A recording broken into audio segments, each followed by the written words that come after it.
Advertencia. Los temas que el Ministerio El Arte de Servir comparte con su audiencia es con fines de estudio y enseñanza, para motivarles a estudiar y enterarse de los acontecimientos mundiales que están provocando un cambio significativo en nuestra perspectiva de saber y conocer.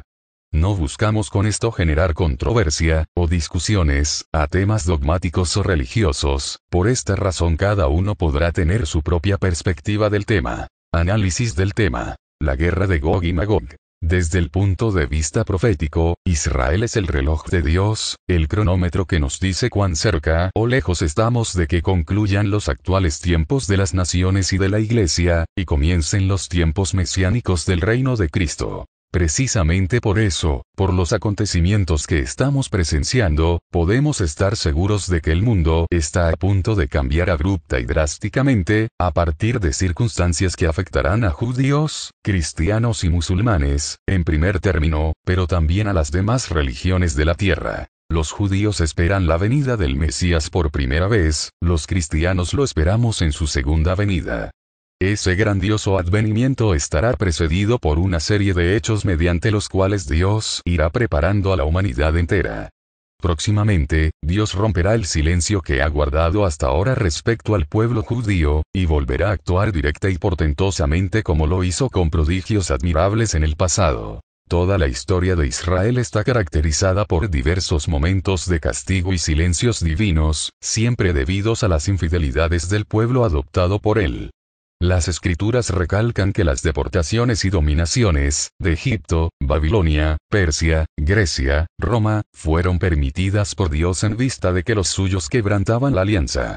De suyo, esa dramática historia de correctivos por parte de Dios es la prueba indirecta de que efectivamente son el pueblo elegido, pues lo son con pesar de eso mismo. El último de los castigos de Dios sobrevino en el año 70 de nuestra era por haber rechazado a su propio hijo. El emperador romano Tito Flavio Vespasiano ordenó la destrucción total de Jerusalén, obligando a los judíos a abandonar la tierra prometida y emigrar a todo el mundo. Del templo, como lo predijo el mismo Jesucristo, no quedó piedra sobre piedra. Así, el último de los silencios de Dios respecto de los judíos, el presente, es el que va desde la extraordinaria manifestación divina el día de Pentecostés, hasta el toque de la primer trompeta del Apocalipsis. Se trata del silencio divino más largo de la historia. Ahora bien, el profeta Ezequiel predijo que, después de la dispersión, los israelitas volverían a reunirse en la tierra prometida. He aquí que tomaré a los hijos de Israel de entre las naciones a donde se fueron, y los reuniré y los traeré a su tierra. Ezequiel 37, 21. Esa profecía se cumplió el 14 de mayo de 1948. A partir de entonces comenzaron formalmente los así llamados últimos tiempos. En el Antiguo Testamento, la atención de Dios se centraba en los judíos y su presencia en la tierra prometida bajo la ley que Dios dio a Moisés. En el Nuevo Testamento, Dios guarda silencio respecto a su pueblo y su atención se centra en la Iglesia, ofreciendo la salvación a todos los gentiles. Cuando el llamado de Dios a formar parte de la Iglesia se haya completado, el tiempo de gracia terminará, Dios removerá a la Iglesia fiel mediante la primera resurrección y el arrebato de los fieles, y se volverá a concentrar en su plan de salvación sobre los judíos. Gracias al profeta Ezequiel sabemos de qué manera Dios romperá su silencio, antes de que inicie el periodo de la gran tribulación. Él describe una batalla, comúnmente conocida como la guerra de Gog y Magog, en que Dios destruirá portentosamente a una alianza de invasores que atacarán Israel, así como en las naciones de donde vinieron esos ejércitos. La guerra de Gog y Magog es un conflicto único en su cronología, en su propósito, en sus características y efectos sobre Israel y sobre el mundo entero. Ezequiel predijo que, después de reunidos nuevamente en la tierra prometida, al final de los tiempos, los israelitas serán atacados por los enemigos del norte, países árabes, juntamente con Rusia. He aquí que estoy contra ti, Gog, príncipe soberano de Mesec y Tubal, actual Rusia. Te sacaré con todo tu ejército. Con ellos están Persia, Irán, Cus, Etiopía, y Fut, Libia, todos ellos armados con escudo y yelmo. Gomer, con todas sus tropas, y la casa de Togarma, Turquía, desde el lejano norte con todas sus tropas y muchos pueblos contigo, después de muchos años invadirás un país salvado de la espada, reunido de muchos pueblos a los montes de Israel en los últimos días, atacarás a mi pueblo Israel como nublado para cubrir la tierra. Ezequiel 38, 3, 8, 16. A lo largo de los capítulos 38 y 39, los nombres de Gog y Magog son utilizados en forma conjunta como título que denomina la combinación de un gran adversario de Dios. Gog como un príncipe, y Magog como un país o región. Dos veces utiliza Magog para indicar el territorio de donde es originario el líder denominado Gog, que en hebreo antiguo significa encumbrado.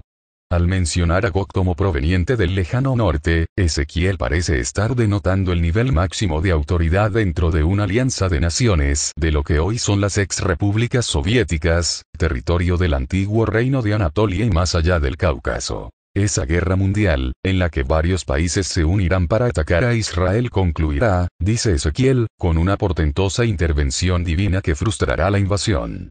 Meses después tendrá lugar el falso acuerdo de paz firmado por el personaje a quien el profeta Daniel llamó la cuarta bestia denominado por San Juan como el Anticristo, el cual dominará el mundo durante 7 años. Por otra semana sellará un pacto con muchos. Deuteronomio 9, 27. Jesucristo llamó a ese periodo la Gran Tribulación, y es la etapa en que la humanidad será purificada y preparada para su retorno glorioso, acontecimiento que cierra los tiempos de la Iglesia y de las naciones, y da inicio a los nuevos tiempos mesiánicos del reino de Dios en la tierra. La guerra contra Israel descrita por Ezequiel, y que es previa a los 7 años de la Gran Tribulación, será abortada por una acción directa de Dios. Sobre los montes de Israel caerás tú y todas tus tropas, y los pueblos que fueron contigo, y haré notorio mi santo nombre en medio de mi pueblo Israel, y nunca más dejaré profanar mi santo nombre. Y sabrán las naciones que yo soy Jehová, el santo en Israel. Ezequiel 39, 4, 7. El profeta nos dice que los ejércitos que atacarán Israel serán derrotados de forma milagrosa y deslumbrante. Mediante un gran terremoto, Ezequiel 30, 19. Por tempestad, enormes granizos, fuego y azufre, Ezequiel 38, 22. Y por una confusión masiva en la que los agresores comenzarán a matarse entre sí, Ezequiel 38, 21. Esa intervención divina para proteger a Israel revivirá en los judíos la conciencia de la elección, pero los confundirá al creer que el líder ruso aniquilado era la cuarta bestia de Daniel, y que el promotor de la paz es el Mesías. Cabe mencionar que la guerra mundial descrita por Ezequiel no es, como erróneamente se piensa a veces, la batalla de Armagedón, la cual será otra campaña militar que se librará hacia el final de la gran tribulación, una vez que el anticristo haya roto el acuerdo de paz y se vuelva contra los mismos judíos. La campaña de Armagedón es descrita por el apóstol San Juan en el libro del Apocalipsis, Apocalipsis 16, 12, 16, y es la que propiciará la parucía, pues Jesús en persona volverá para salvar a Israel de la destrucción que le pretenderá infligir el anticristo. Con todo, a la guerra de Gog y Magog también se le puede llamar de Armagedón porque también tendrá lugar en el valle de Armagedón, llanura de Megido, al norte de Israel, pero claramente difieren una de otra, en el tiempo y en sus características. Los 7 años de la Gran Tribulación, también conocida como la 70 semana de Daniel por ser el periodo que falta a la profecía de las 70 semanas, de las cuales ya se cumplieron 69 semanas, son 2 partes divididas en 3 años y medio, de 1260 días exactos cada mitad, Apocalipsis 12, 14, 13, 5, Deuteronomio 7, 21. Esa mitad de la semana, es decir, a los 3 años y medio de iniciada la gran tribulación, cuando el anticristo romperá el falso acuerdo de paz, proscribirá el sacrificio divino, y desatará la persecución contra todos los que no se sometieron a su gobierno. A mitad de la semana hará cesar el sacrificio y la ovación. Y en el ala del templo habrá abominaciones desoladoras hasta el final, cuando la ruina decretada se derrame sobre el desolador. Deuteronomio 9, 27. Previsiblemente, la guerra de Gog y Magog será posterior a un ataque previo de Israel contra Siria. Ese embate, que fue profetizado por Isaías, aparentemente refleja una agresión nuclear, ya que la capital siria será completamente destruida. He aquí que Damasco dejará de ser ciudad. Será un montón de ruinas.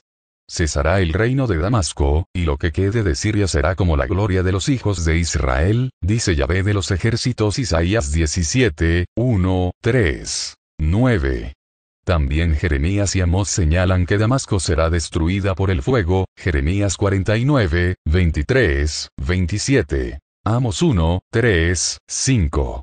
Isaías establece una relación entre la devastación del Líbano, Israel 10, 23, 25, 34, y la total destrucción de Damasco. Ambas naciones son asirias, y el Líbano ha estado esencialmente bajo control de Siria. La guerra de Gog y Magog traerá cambios significativos para Israel, para Medio Oriente y para el mundo entero. Israel atravesará por un proceso de limpiar y enterrar los cadáveres de sus enemigos que durará 7 meses, Ezequiel 39, 11, 16. Algunos estudiosos sugieren que la mención explícita de Ezequiel de 7 meses pudiera ser para indicar el tiempo que tardará en iniciar la gran tribulación después de la guerra de Gog y Magog, es decir, del momento en que el anticristo firmará el falso acuerdo de paz. Con la intervención divina en la guerra de Gog y Magog, Israel se despertará espiritualmente a Dios, al Dios de los milagros del Antiguo Testamento. Los judíos se congregarán festivos en Israel, mientras las naciones que pretendieron atacarla llorarán sus bajas. Israel expandirá sus fronteras, readquirirá control total sobre Jerusalén y reconstruirá el templo. El fin último del fundamentalismo islámico de borrar a Israel del mapa y dominar el mundo mediante la ley islámica será innegablemente rechazado por Dios. Las naciones de Medio Oriente y muchas personas reconocerán abiertamente al Dios de Israel. Erróneamente, el mundo entero proclamará que la guerra ocurrida fue la batalla de Armagedón, que el milenio de bienestar ha comenzado, y que el nuevo líder surgido de las cenizas del conflicto mundial es el Mesías esperado. Pero en realidad, lo que habrá empezado es el engaño supremo, y la batalla final entre el bien y el mal, entre el ungido de Satanás y el verdadero Mesías, el cual volverá 7 años después, al final de ese periodo de tribulación. Por más violento y corrupto que percibamos al mundo en la situación actual, por más ausente y silencioso que Dios nos parezca respecto a esta situación, la verdad es más que clamorosa. El silencio de Dios durante esta era se puede comparar a la quietud que precede la tempestad. La tempestad será el cumplimiento del periodo de juicios de Dios conocido en las profecías como el día del Señor. Dios no permanecerá silencioso por siempre. En palabras de Isaías, por amor de Sión no he de callar, por amor de Jerusalén no he de estar silencioso. Isaías 62, 1. El enfoque de la profecía de Gog y Magog es significativamente la implicación de Dios en primera persona. Él no usará a personas como Moisés o Aarón contra el faraón egipcio, como tampoco existe referencia aquí a los 2 testigos de San Juan, otra razón que lleva a concluir que esta guerra es previa a la 70 semana de Daniel. Al inicio de los 2 capítulos 38 y 39, Dios declara: he aquí que estoy contra ti, Gog. Dios mismo en persona se muestra airado contra Gog y su alianza de naciones por estar en su contra. Y Dios mismo es quien lo provoca para salir de Magog y dirigirse contra Israel, haciéndolo caer en la trampa. Yo te haré dar media vuelta, y te haré salir con todo tu ejército, yo mismo te traeré contra mi pueblo.